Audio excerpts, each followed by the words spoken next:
These are Nebraska corn farmers. They work in acres, not hours, harvesting the energy and climate solutions the world needs. We are proud to stand with you.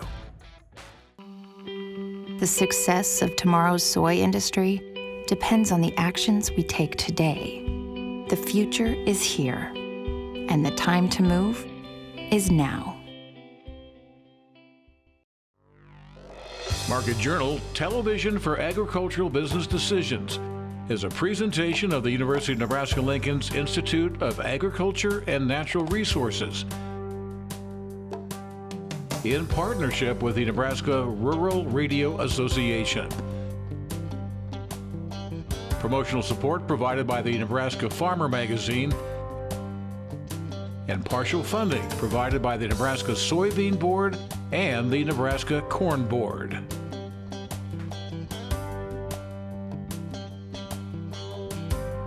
Well, hi everyone, I'm Bryce Tuskett, and thanks so much for joining us today on Market Journal. Coming up on this week's broadcast, as you can see, we're out and about. We'll be checking in on the fall harvest here in rural Richardson County. Also on this week's show, we'll be talking about that new feedlot in southwest Nebraska, BlackShirt feeder. Stay tuned for that conversation. Of course, as always, we'll be talking the markets this week. Doug Simon will join us from Tredas, and Eric Hunt, he's standing by with a look at your weather forecast. Those stories are coming up, but first, let's check in here near Humboldt, Nebraska. See how the fall harvest is shaping up for one area producer. We're here in southeast Nebraska visiting with Ben Steffen near Humboldt, Nebraska. Ben, professionally, I've heard you introduce yourself as a recovering dairyman. How long has it been since you've had cattle, dairy cattle that is, here on the operation? I think we sold our cows about 2 years ago. Yeah. Well, let's talk about the farm as it is now without that dairy aspect. Well, it's a lot different. You know, we spent two generations, and my wife and I farmed with my parents. We dairied together for over 40 years, and so big transition to not have livestock at all. And you know, we sometimes think we're already retired because we don't have dairy to operate. But we're still producing grain, corn, soybeans, and hay, wheat. And we enjoy doing that. Let's talk about the fall. How have things gone thus far? When did you get into your fields? Well, we started probably 10 days ago and had a good week of work with soybeans. We did pick a little bit of corn, and then we transitioned over to soybeans and put in a good hard week on soybeans. So, you know, by last Sunday, we were ready for a break, and we had about 1.5 inches of rain right here. So that was a good safety break. Combine stall, but I'm sure you'll be back at the fields here before too long. Let's back up throughout the growing season. What kind of challenges did you face? Well, the start of our year was really dry, and up until July, we thought we weren't really going to raise much of anything, and then it started. So we had a tremendous amount of late season rain. And, you know, that brought on a wave of southern rust, which a lot of people dealt with, and we sprayed our corn for southern rust. But, you know, if we had known we would have had an additional 30 or 40 days of rain every other day, we might have sprayed twice. I don't know, but we did one treatment. What's your end destination for your commodities here? If you're not headed into the bin, where do you go? Well, a lot of grain here in the southeast corner of Nebraska either, you know, travels to south. A lot of it goes into Kansas, down to Atchison, to some terminal elevators there. Sometimes to Emporia, Kansas, to a crush plant for soybeans. Kansas City, a similar destination. Otherwise, we have some train loading facilities over here on the Missouri River bottom. And those kind of loads are, you know, headed to Mexico or the coast or something like that. And, of course, we send sometimes soybeans up to Council Bluffs as well. So that's kind of the circle, the 150-mile radius. What do you like most about the fall season? Well, these cool mornings, you just got to love it. When you come out of the house and it's just the sun's up and the corn's rustling and you got golden grain flying in the truck, it's a beautiful thing. Yeah. A lot of time to think. I can speak from experience when it comes to sitting in the tractor cab or the semi hauling grain. Do you ever ponder the evolution of the operation here in particular and broadly the ag industry? Well, it is a fascinating, you know, changes that constantly occur, and we've seen that as the dairy industry has transitioned from family-owned operations scattered around to just shrinking into a very, very limited number of large operations. That's kind of hard to watch because I think it changes our community. But obviously there are efficiencies that go with that. So, we continue to evolve and move forward with our production in all kinds of ways, and it challenges all of us, so we do our best. It's always great to get out of the studio and be out here in the field to chat with producers like Ben. We appreciate him letting us swing by his operation and talk Harvest 2025. Up next, a couple of years ago, you might remember the feedlot in western Nebraska, specifically southwest Nebraska, that made news for its size, becoming the state's largest feedlot. Then they had a capacity of 150,000 head of cattle. We're talking about BlackShirt feeders. At this year's Husker Harvest Days, I had the chance to catch up with one of the founding partners of that operation to learn about an expansion they're already planning. Well, here at Husker Harvest Days, we're talking to one of the founding partners of BlackShirt feeders in the southwest portion of the state. That is Dr. Eric Behlke. Kind enough to sit down with us, give us an update of your project. When BlackShirt feeders was first announced, of course, it made the headlines nationwide because in Nebraska, it's set to become the state's largest feedlot. Where are you guys at in the development right now? 150,000 cattle was the capacity. Yep, we were originally permitted for 150,000 head, and we broke ground on the 23rd of May, 2023.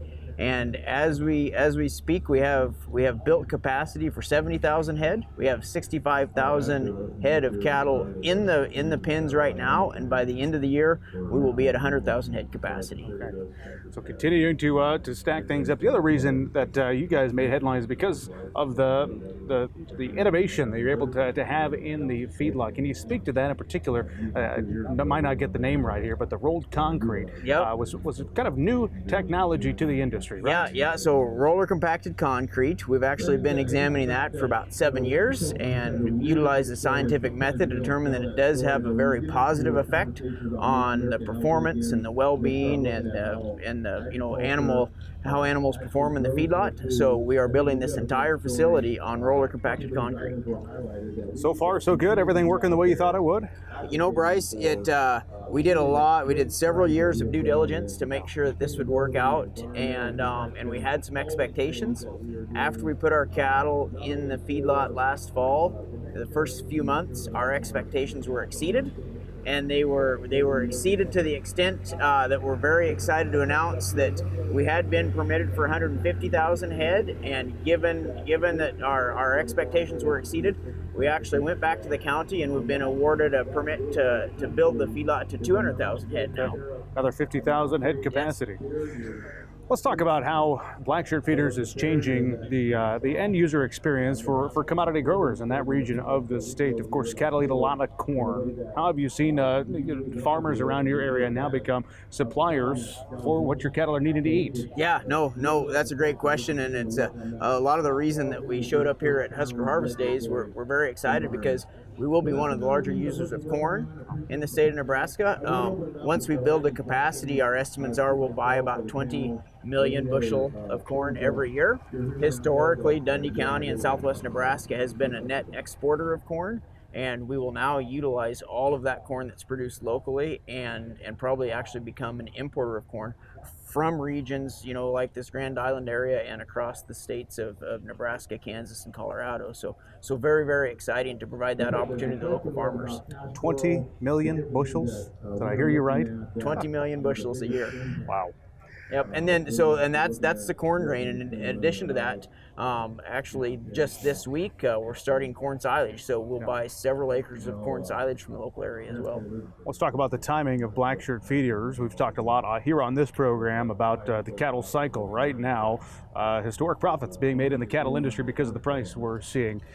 How's that for the feed yard, though? Calves are expensive to get placed, but it's interesting times in the cattle market. How are you guys seeing that locally? Yeah, so what we're looking at right now is the price of corn. Unfortunate for the farmers is not very high, but fortunate for the feedlot, it is relatively low. So what that results in is it results in a very large feeding margin. So the cost that it put, the amount of money that it takes to put on a pound of gain is relatively low relative to what you get for that pound of gain. Therefore, these are record high feeding margins, so that's working out very well for us. However, it does cost a lot to play now just because of the price of the feeder calf. So all of that needs to be weighed in, but at the end of the day, we're really chasing feeding margin. With a very large feeding margin, it's a very exciting time to be building this feedlot. And finally, when it comes to processing cattle, you're in a unique area of the country, frankly, where there's several different options where you can take those fed out cattle. Yep, several different options, and we are in discussions with all of them. That one thing that makes this location unique is that we are equidistant to all 4 of the major packers, and I think we have about a dozen packers within 250 miles from us, and continuing to negotiate with all of them. That way we can send cattle in every direction. Dr. Behlke, great to see you. Thanks for making time for us. Appreciate the time. Thanks to Dr. Behlke for taking the time to sit down with us there at Husker Harvest Days. If you'd like to learn more about that feedlot, I put a write-up on that story. You can see that right now at ruralradionetwork.com. From beef demand to grain prices now, there's certainly a lot of talk when it comes to the markets. Earlier this week, we were joined in the studio by Tredas' Doug Simon to get his 2 cents on what's been trending in both the corn and soybean markets. Here's our conversation. Let's talk about the elephant of the week, which has to do with the government getting ready, is what we're hearing, to send out some direct payments to farmers, anywhere from $10 to $15 billion. No official word as you and I visit here today. What are you hearing on that front, though? Last number I heard was $13 billion, and they were trying to announce it on Tuesday this week, but with the government shut down, probably some, maybe debate over that. Sounds like it's going to be delayed a little bit, so I don't have the definitive answer on that. But with the government shutdown, that's causing a little bit of, people were debating, should we even announce that while we've got the government shut down? So, well, of course, this is to make up for lost tariffs is what we're hearing thus far, because China continues to not buy a single bushel of new crop soybeans. That continues to weigh heavily on the soybean market. It does. There's one of the trade-offs. There's a fentanyl, the drug. There's a 20% tariff on that. And President Trump's saying, no, we're not going to reduce that. And so there's a 34% tariff on the soybeans, and they're not buying any beans, even though the Brazilian beans now are, more expensive, quite a bit more expensive than U.S. beans. And we don't have anything on the export docket for the, going to China. And as you know, that's always a big buyer of beans. And so at some point here, if they're not going to purchase those beans, we kind of run out of a window where they start coming out of Brazil and Argentina again as they, go through there. They're already in planting right now down there for the next crop, but that's it's a big issue. But with that, I mean, beans are still sitting at 10.28 and corn sitting at 4.21 today. And so we, when you look at the range of, bean prices we're actually still in relatively good shape. We're not as high as we were back in the springtime, but we're, with all the trade war talk and the lack of exports, we've been holding in there pretty well. Mm-hmm. Of course, those prices you mentioned as of you and I recording this on Wednesday again, and that's the futures market. How are things looking locally, especially as it relates to basis across the region? Interestingly enough, I got a text at noon from ADM and Lincoln that they are having mechanical problems. They're going to be slow for the next 2 weeks. So that doesn't help anything, because some of the places are starting to back up and the country elevators were never going to potentially fill up. Soybean yields have been, I think, unanimously very, very good relative to expectations, and probably as good as what we saw in 2021, where we're seeing irrigated soybean yields, doing really well, both irrigated and non-irrigated in the parts of the states. Even places east of Lincoln where we had a nice rain in August, those beans are doing well, but even on north and south of that band, we're still having really good yields on the soybeans. That's very encouraging. Mm-hmm. How do you see that impacting prices here over the next, I guess, the harvest window, so to speak? Do you think basis will kind of hold where it's at? We've widened out over the last month. Interestingly enough, there's still been some of these processors pushing their basis a little bit to get beans in, and so it gives me an idea that they weren't full of beans, or they were empty of beans, and so it's nice to see local processors pushing a little bit. The co-ops are pretty wide on their basis, but over time, hopefully we'll see us firm up a little bit. Usually you have a pretty good post-harvest rally in basis as you get out toward Thanksgiving, Christmas time. Usually ADM Lincoln will go from a 30 under number to down toward 5 under, 10 under, some, usually a 20% appreciation. The co-ops don't typically make that same appreciation, but the futures wise, we also tend to have a post-harvest low, or low in here during harvest about now, and then we have a seasonal positivity out into May over time. Though one thing we talked about a little bit earlier was, if you're going to sell your beans off the combine, a lot of people will move them so they don't pay the shrink on them and pay storage, which is somewhere 7/8 cents a bushel a month, as it may want to sell them. But think where you look at that farm program, the ARC County or the PLC, this year they're going to pay you the bigger of those two payments. That payment's going to be determined between September 1st and all the way out to next August 31st. So right now that floor is about $11. So if we're at 1030 futures and the basis right now is maybe 40, you're looking somewhere at a 990 cash price. So there may be potentially just a payment through that farm program of upward, somewhere toward $1, but it could go away if prices rally. So you got to be aware of that strategically. If you need to sell them, you want to look at re-ownership some way and calls or own futures, maybe a futures with a put. So different strategies that we talk about. Yeah, certainly something you want to pencil out before making some of those decisions. Doug, let's talk about, and you were talking about this a second ago, but the global picture as we're harvesting here in North America, South America, getting underway with their growing season. Let's just spend a minute. What have you heard about progress and what we can expect from their crop? They're getting some rains down in Brazil, Argentina, probably more rains in the south of Brazil and Argentina and a little bit in the west of Brazil. So that seems to be moving along well. The pace of planting and everything down there is fine. I think from it's just going to be a matter of longer term. What's their weather going to be as we go into January is always going to be a question, but they're set up right now. They're sitting pretty well. They came out of last year with quite a bit of rain on their second crop of corn, and they ended up having a good crop there. But yeah, we're not as worried about, weather down there as what they've been the last 3 years. Here we are right in the heart of our harvest season, here where we are in Nebraska. What do you want to make sure our viewers hear and can do here in the middle of harvest? Well, you asked a question, are people just going to put stuff in the bin? And where the bases are at harvest, if we're 40 under at Lincoln on beans and 90 under out in the, people do want to put that, put their crop in the bin and look for that basis improvement. Same is true. Corn has it's actually lost some of the carry that it had from the Dees all the way out to the July. It was out toward about 29 cents in September, and now it's maybe about 25 cents. So there's still pretty good carry in that marketplace. So you want to be looking at that. But again, you have to look at that in the context of what that ARC County and that PLC base and what are you going to sell. If you have bushels that are outside of that program or above those program levels, yeah, you can look at selling those and looking at maybe selling some of that into the deferred markets. But where the floor I said earlier on beans is around 11, on corn it's around 460. If you don't understand that stuff, give us a call. We're happy to talk to people about it and go through it. We've dealt with it in 2019, and that was a year where we did have a big rally and those PLC and ARC County payments went away. People, I don't know if they really understood, or how they could have been, but they went away. So it's something to be really mindful of this year. It changes your marketing, and then also be aware of the ECO payments and SEO. Those are being determined now during October, as is the crop insurance price for the fall. Other things to think about a little bit. My thanks to Doug for sitting down with us in the studio. Now, coming up on next week's show, we'll be talking about the grain markets, but also talk cattle with livestock analyst Kyle Bumstead. If you have a question for Kyle, go ahead and email us so I can pass your question right along. Stepping into the door at the Benson Schoolhouse on the ground of Harvest Moon Farm is just north of Oakland. It's like stepping into another world at a different time. This 1867 country school was saved from destruction recently by a group of local families, and it was moved to the site of Harvest Moon, where it now shows the days of old as the country school for thousands of school children and visitors each year. You can learn more about this effort in the October issue of the Nebraska Farmer. Fun story there. Up next, it's time to check in on weather with Nebraska Extension's Eric Hunt. Eric, over the past week, we saw some impressive amounts of rain be dropped across portions of Nebraska. As we turn to the next 7 days, how are things looking? Well, thanks, Bryce. It looks like a little bit more of the same story that we had this past week. For starters, though, for those of you that love doing surveys and would be interested in participating in something about solar energy, the Center for Rural Affairs would love to hear from you. So you can scan this QR code here and help answer their survey.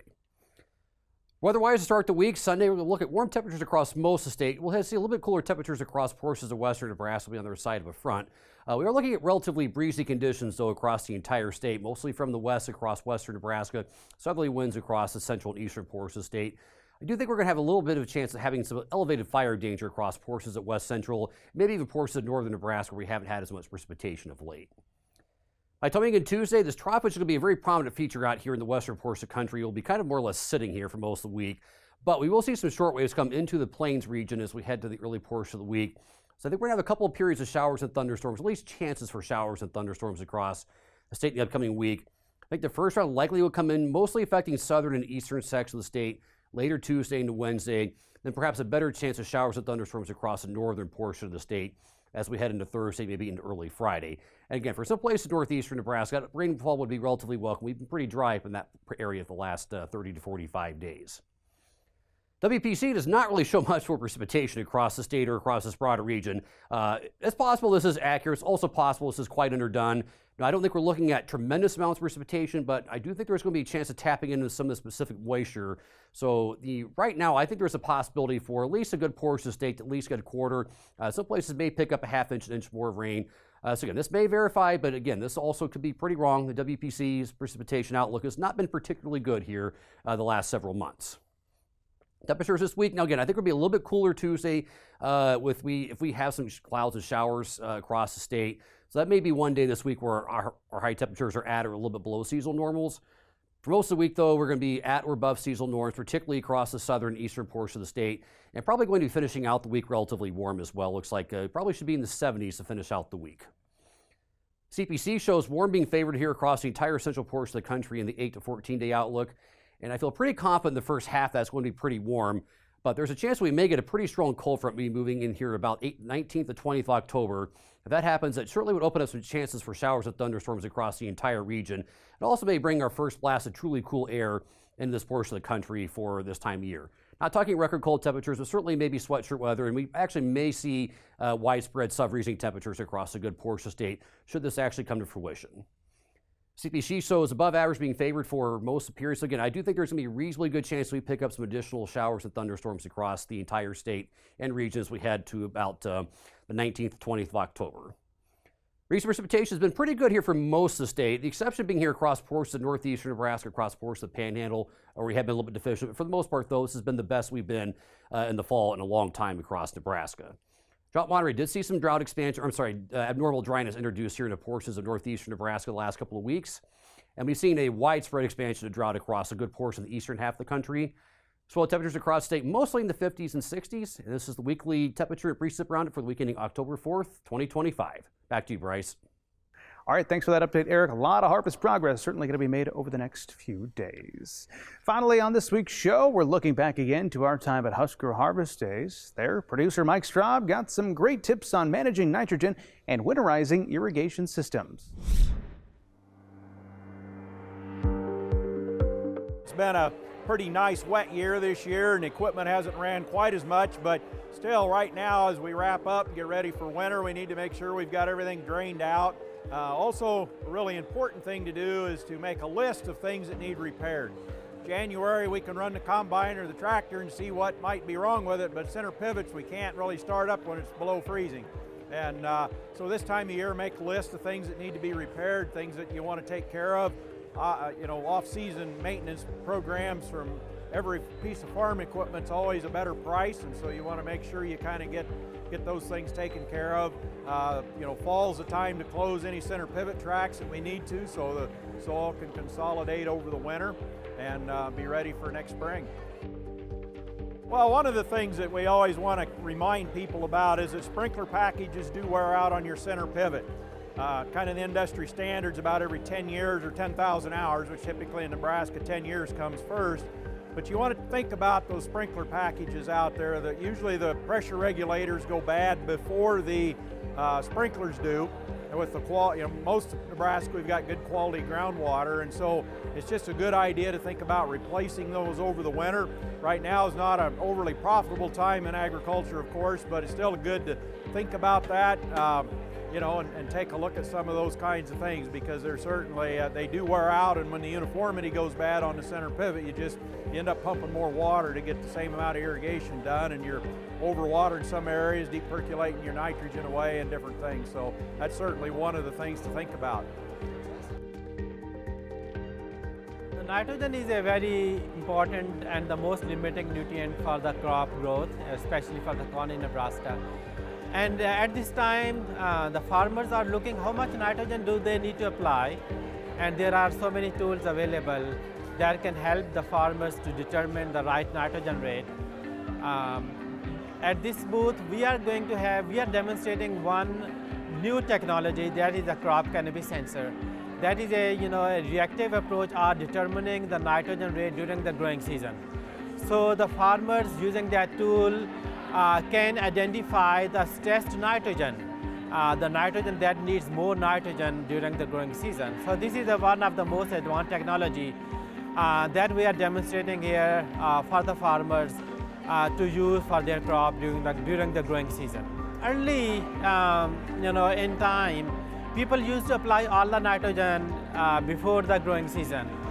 And in that case, some of that nitrogen is lost during late spring when you get more heavy rains. But now we know that with this technology, when you are applying some nitrogen before the growing season and some nitrogen during the growing season, you may end up applying less nitrogen compared to applying more nitrogen early in the season. So as a result, you can save some money by applying less nitrogen, and then there are also some other benefits that you would increase the plant health and you would provide the nutrients at the right time when the plants need it. And then you would also reduce the risk of nitrogen loss to our groundwater resources that protects our water quality. Soil sampling is another technology that's available to determine the right nitrogen needs, but that is only at the start of the season, not at this time of the season. So for this time, we have this advanced sensor-based technology that you can use to determine the right nitrogen rate. We will stress that there are different kinds of nitrogen application as well. Some farmers, they apply nitrogen in fall, some apply in spring before the growing season, and some apply during the growing season at this time or before this time. So we encourage farmers to apply nitrogen in splits so that they are like spoon feeding their crop, and they are applying the right rate at the right time when the crop needs that nitrogen. That really helps to meet the right rate for the crops at the right time, and that also helps us to improve to save the environment and improve the groundwater quality in Nebraska. Thanks for that story, Mike. If you'd like some additional tips in written format, bookmark the website cropwatch.unl.edu for all of that great advice. Well, that is going to do it for this week's broadcast. If you did miss one of our stories, head on over to our YouTube channel. Don't forget to subscribe to Market Journal. You can also follow us on all of the various social media channels. Hope to see you right back here next time. But until then, I'm Bryce Duskett, wishing you a safe and productive week. Join Market Journal online at marketjournal.unl.edu. You can also follow us on Twitter, Instagram, and Facebook. Promotional support is provided by the Nebraska Farmer Magazine. Market Journal is produced by the University of Nebraska-Lincoln's Institute of Agriculture and Natural Resources.